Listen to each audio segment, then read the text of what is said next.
Pagiku cerah, matahari bersinar, ku gendong tas merahku di pundak. Selamat pagi semua, ku nantikan diri.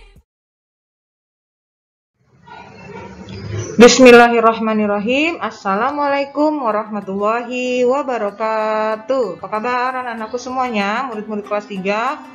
Gimana kalian hari ini? Semoga sehat-sehat selalu ya, selalu semangat, selalu sehat. Kembali lagi dengan Miss Sari untuk PJJ Fikih Ibadah ya. Sebelumnya Miss Sari mohon maaf karena kali ini video pembelajaran Miss Sari menggunakan masker karena sedang berada di lingkungan sekolah. Semoga tidak menghalangi pemahaman dan penyampaian Miss Sari pada hari ini ya. Sebelum kita memulai materi hari ini, mari kita sama-sama membaca doa sebelum belajar. Berdoa dimulai. Bismillahirrahmanirrahim. Rabbi zidni ilman warzuqni fahman. Amin ya rabbal alamin. Semoga Allah memberikan keberkahan dan kecerdasan bagi anak-anakku semuanya. Amin ya rabbal alamin. Baik, kali ini kita akan masuk fikih ibadah untuk kelas 3. Materinya masih sama tentang sholat jamak dan qashar. Video pembelajaran yang kedua.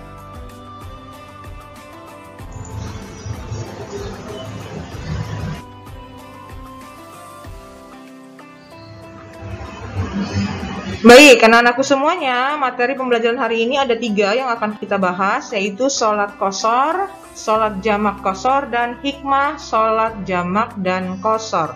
Ya, ada 3 materi yang akan kita bahas.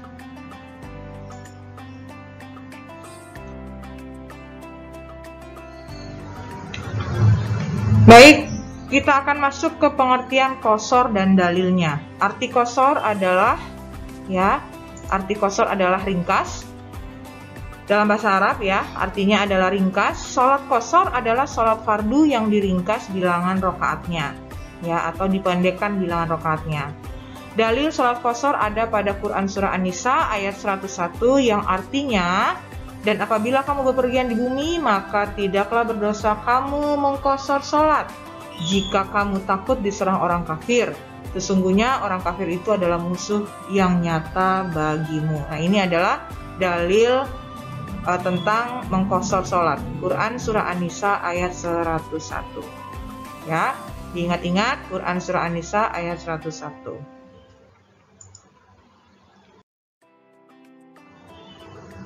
Oke, selanjutnya adalah sholat yang boleh diqashar.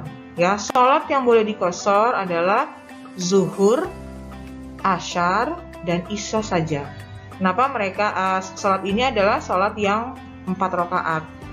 Adapun sholat maghrib dan subuh tidak dapat diqashar, wajib dikerjakan sesuai bilangan rakaatnya.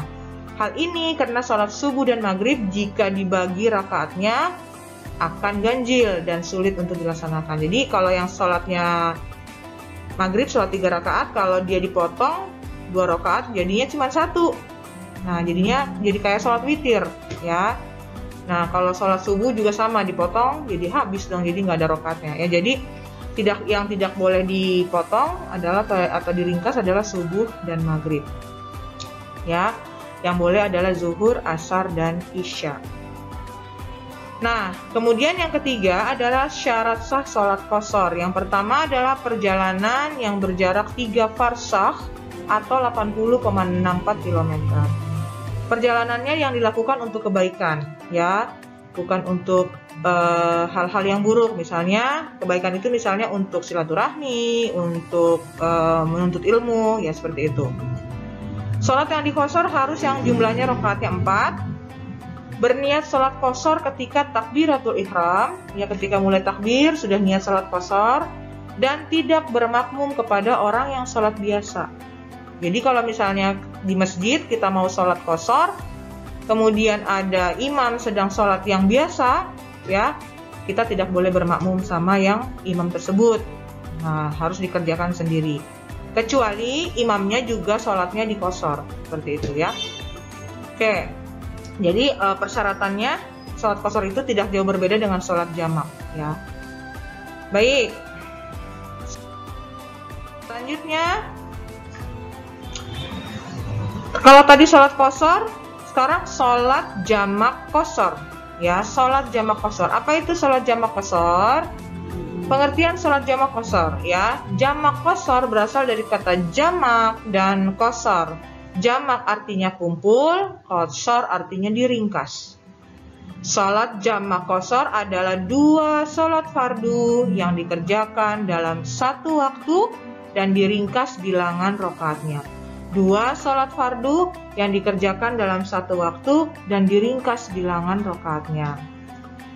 Sholat yang dapat dijamak qashar hanya sholat zuhur dan asar, yang dimana kedua-duanya terdiri atas 4 rakaat. Ya, jadi sholat yang digabung waktunya kemudian dipotong rakaatnya hanya sholat zuhur dan asar. Ya, yang lainnya tidak. Ya, karena dua-duanya ada 4 rakaat. Maghrib sama isya tidak bisa diqashar, tidak bisa dijamak dan diqashar. Kenapa?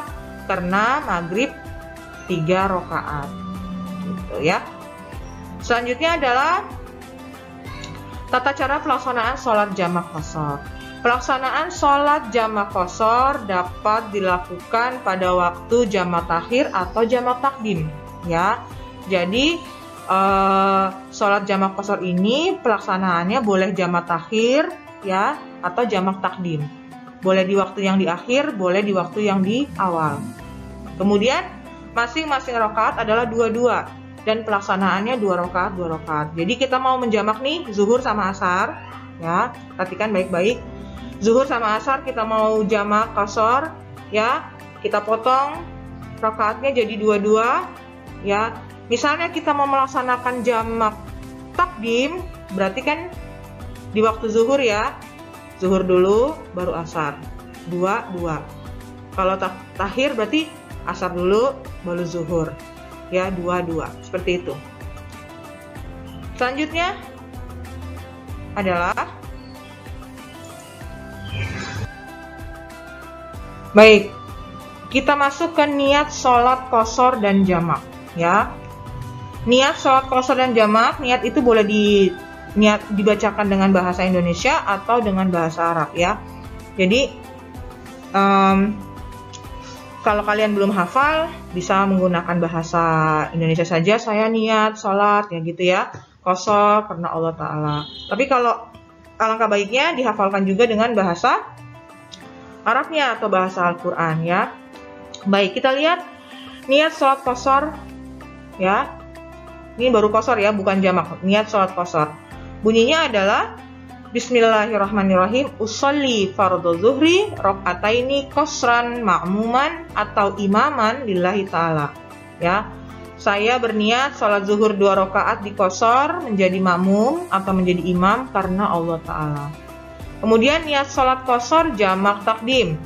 Bunyinya Bismillahirrahmanirrahim. Usolli fardhu zuhri rakaataini qashran majmu'an ilaihi asri lillahi ta'ala. Artinya aku niat sholat zuhur, ya kan jamak takdim, ya, berarti zuhur dulu. Zuhur 2 rakaat dijamak dan diqashar dengan asar karena Allah Ta'ala, ya. Yang terakhir adalah niat sholat qashar jamak takhir. Bunyinya Bismillahirrahmanirrahim. Usolli fardhu asri rakaataini qashran majmu'an ilaihi zuhri lillahi ta'ala. Aku niat sholat asar, ya, karena jamak takhir berarti asar dulu waktunya yang terakhir. 2 rakaat dijamak dan diqashar dengan zuhur karena Allah Ta'ala. Nah, ini adalah niat sholat qashar dan jamak qashar. Oke, bisa dipahami, ya.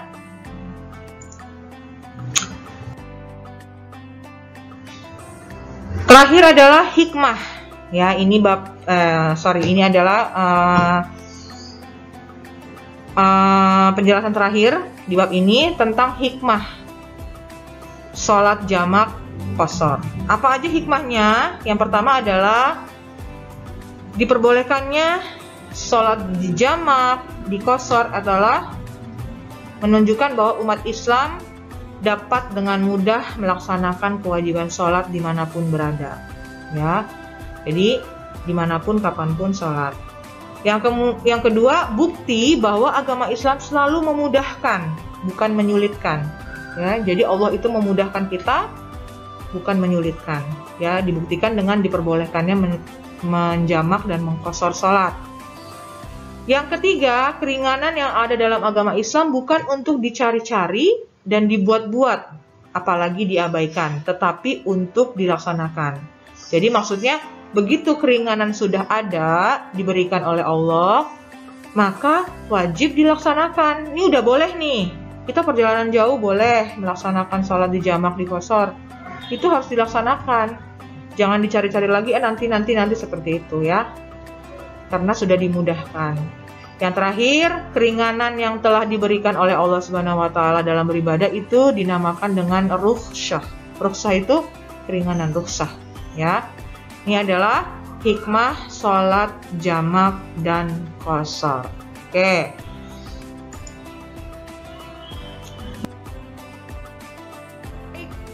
Anak-anakku semuanya, kita sudah sampai di penghujung video pembelajaran kita hari ini. Singkat saja materi kita. Jadi materi tentang sholat jamak dan qashar sudah selesai ya. Seperti biasa, setelah ini akan ada video pembelajaran, akan ada penugasan melalui Google Form.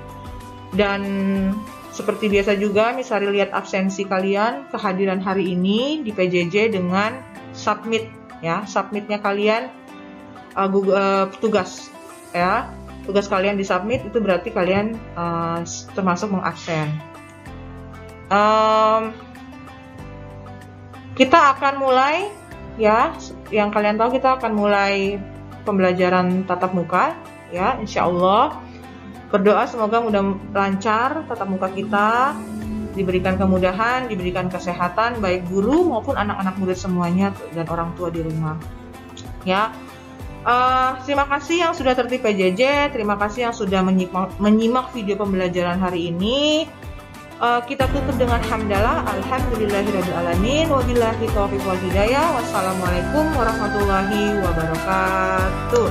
Thank you for watching, I'll see you on the next video, bye bye.